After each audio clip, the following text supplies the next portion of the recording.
kalian selalu dalam keadaan yang sehat dan tetap semangat. Pada kesempatan kali ini, Ibu akan menjelaskan tentang kerjasama negara Indonesia dengan negara-negara di Asia Tenggara atau ASEAN dalam bidang pendidikan, sosial, dan juga pangan. Organisasi ASEAN didirikan itu ada tujuannya loh teman-teman. Masih ingatkah teman-teman yang ada di rumah? Ayo coba, siapa yang masih ingat tunjuk jari? Yon, siapa yang mau mengungkapkan?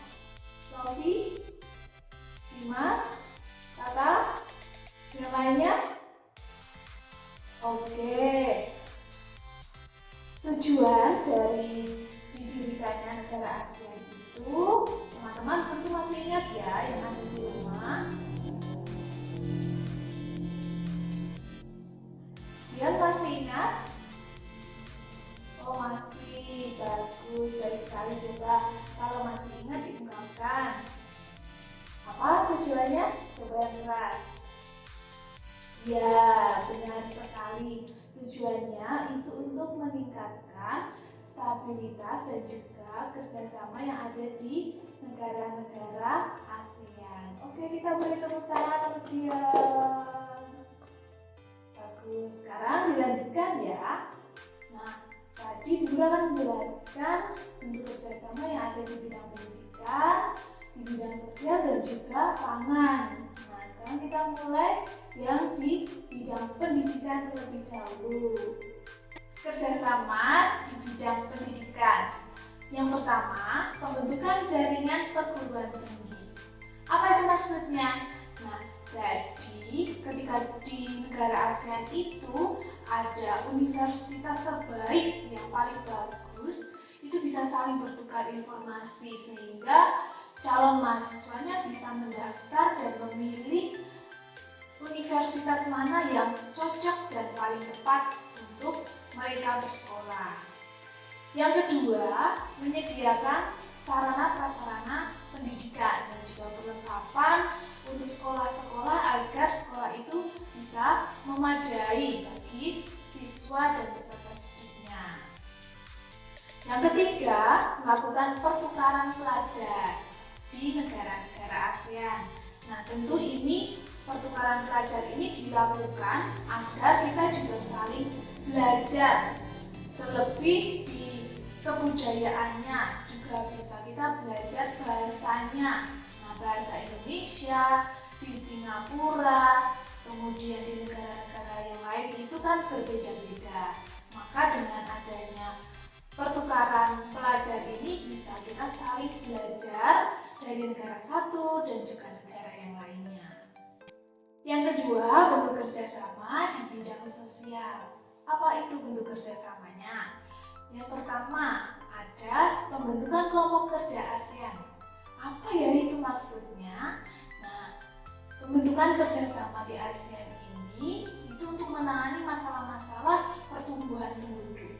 Misalnya contohnya, kalau di negara Indonesia itu kan Pulau Jawa itu sangat padat sekali dan juga pulaunya sempit. Nah, kalau di Kalimantan sana itu luas tetapi penduduknya belum banyak. Nah, ini ketika itu ada kerjasama itu nanti akan bisa teratasi supaya di Jawa itu tidak terlalu padat, di Jakarta itu juga tidak terlalu sering terjadi banjir, itu bagaimana? Nah, itu nanti akan ada pemecahan masalahnya di situ.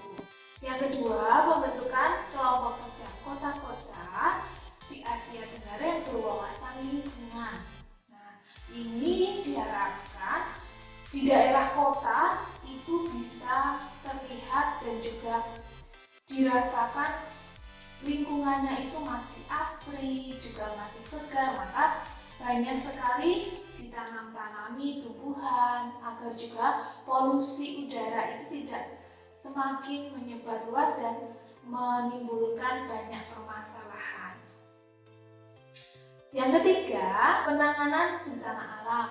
Nah, ini di negara ASEAN itu kan banyak sekali rentan dengan bencana alam. Contohnya dengan adanya banjir, tsunami, gempa bumi, gunung meletus. Nah, itu kan pasti ada. Maka ini juga dibentuk supaya kita juga bisa saling bekerja sama. Ketika negara Indonesia itu ada bencana yang mengakibatkan puluhan orang itu mengalami bencana itu, merasakan duka. Nah, itu nanti ketika ada kerjasama dengan negara lain, nanti bisa saling membantu. Yang selanjutnya, kerjasama di bidang pangan. Yang pertama, penyediaan pupuk yang ada di pabrik Sriwijaya atau Pusri di Palembang, di negara kita ya. Lalu yang kedua, didirikannya IRRI. Apa itu IRRI? IRRI itu adalah singkatan dari International Rice Research Institute. Jadi itu ada di Filipina. Itu ada supaya kita bisa meneliti dan juga bisa saling menjaga ketahanan pangan yang ada di negara ASEAN. Yang ketiga, komoditas ekspor impor yang ada di negara-negara ASEAN. Nah, itu tadi penjelasan tentang kerjasama di bidang pendidikan, sosial, dan juga pangan. Nah, semoga teman-teman dari penjelasan yang Bu Guru sampaikan ini semakin bisa memahami materi-materi yang diberikan. Tetap jaga kesehatan dan tetap semangat. Tetap patuhi protokol kesehatan. Sampai jumpa.